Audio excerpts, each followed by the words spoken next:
What struck me as I watched your website and other congressional websites is that you have an opportunity here to be a voice for clarity regarding ethics, equal application of the law, and transparency regarding all of these scandals, IRS, AP, NSA, all of them. And I wonder what's keeping you from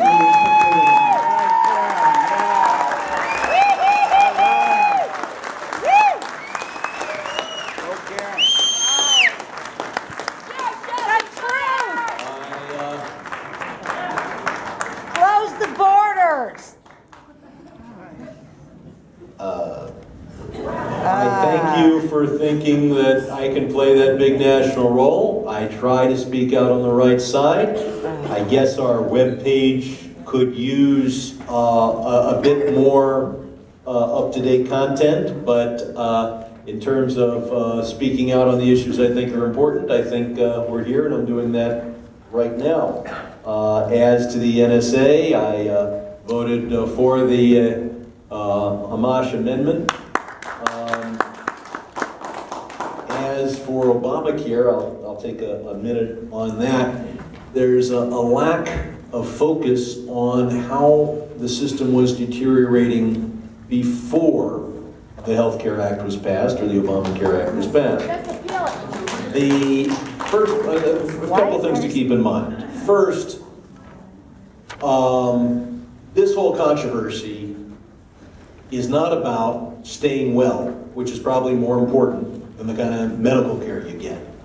I would trade my right to go see a physician for the next 12 months if I could lose about 20 pounds. I haven't done the scientific work on that, but I bet y'all that the 20 pounds is going to cost me more longevity than all the doctors I see in the next year are going to add to it. So we need to focus on being well rather than just healthcare. Then on healthcare, it's the efficiency of the overall healthcare system. That prices just keep going up and up. So much healthcare is provided in the last 6 months of life compared to everything else. There are a lot of things about the healthcare system that ought to be improved. All of our political attention is on health insurance, which is just how to pay for it. As to the health insurance problem, before Obamacare, we had a system that was unraveling, and here's how it unraveled. We had about 35 million uninsured people. So they waited till they got sick. Then they went to the emergency room. And then if you've ever seen a bill from the emergency room, 5,000 is the starting point, and then it goes up from there. So you send a $5,000 bill to somebody who doesn't have enough money to buy health insurance. They're not going to pay it. They can't possibly pay it. So what does the hospital do? It writes off the bill. So now the hospital is stuck with 5 or 10 or 15 grand of uncompensated care every time somebody comes to the emergency room and doesn't have a card. So what do? They raise their prices on everybody else. Now the aspirin costs $11 instead of $8. What does that do? It raises the amount they charge to Blue Cross for those who are insured. So what does Blue Cross and the other insurance companies do? Well, they raise their rates. And then what do they do after that? They say, we just raised our rates to cover the additional cost. How about some profit? So they raise their rates a little bit beyond that. Now, you have employers, and people don't see this because employers are paying 50, 80% of the cost.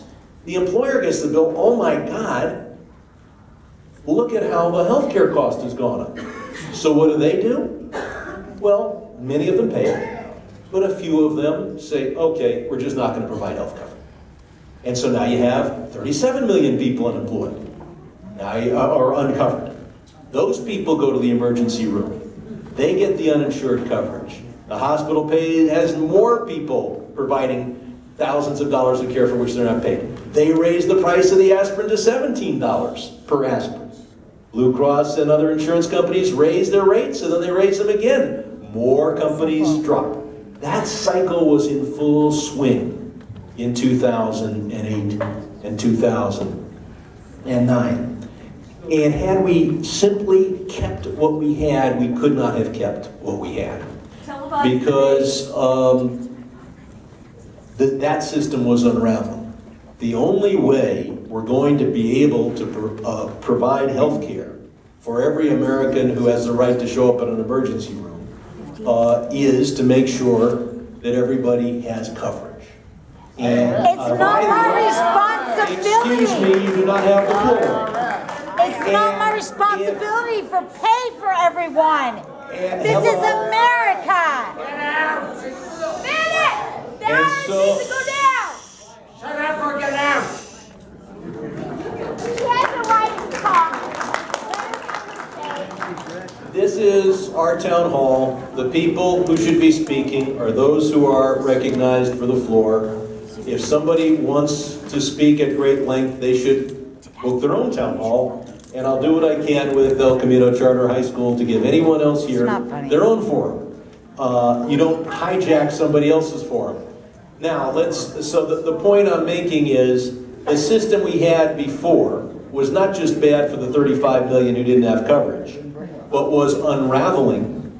You go, if you, God forbid, you had an emergency, you show up in an emergency room that's crowded with a bunch of people who wouldn't be there if only they had the coverage to go somewhere else. You have a hospital raising its rates dramatically every year. You have dramatic increases. And it's easy to say, well, I don't care about those 35 million people that don't have coverage. They're still uninsured. But the way that system was going, it was going to be 70 and 80, and a lot of people in this room that have coverage today and thought the old system was just great, and their employer was paying almost all the costs, and they didn't think it was that expensive. A lot of those folks would have found themselves among the uninsured. So the old system wasn't working. The new system has some bugs, and let's go on to the next question.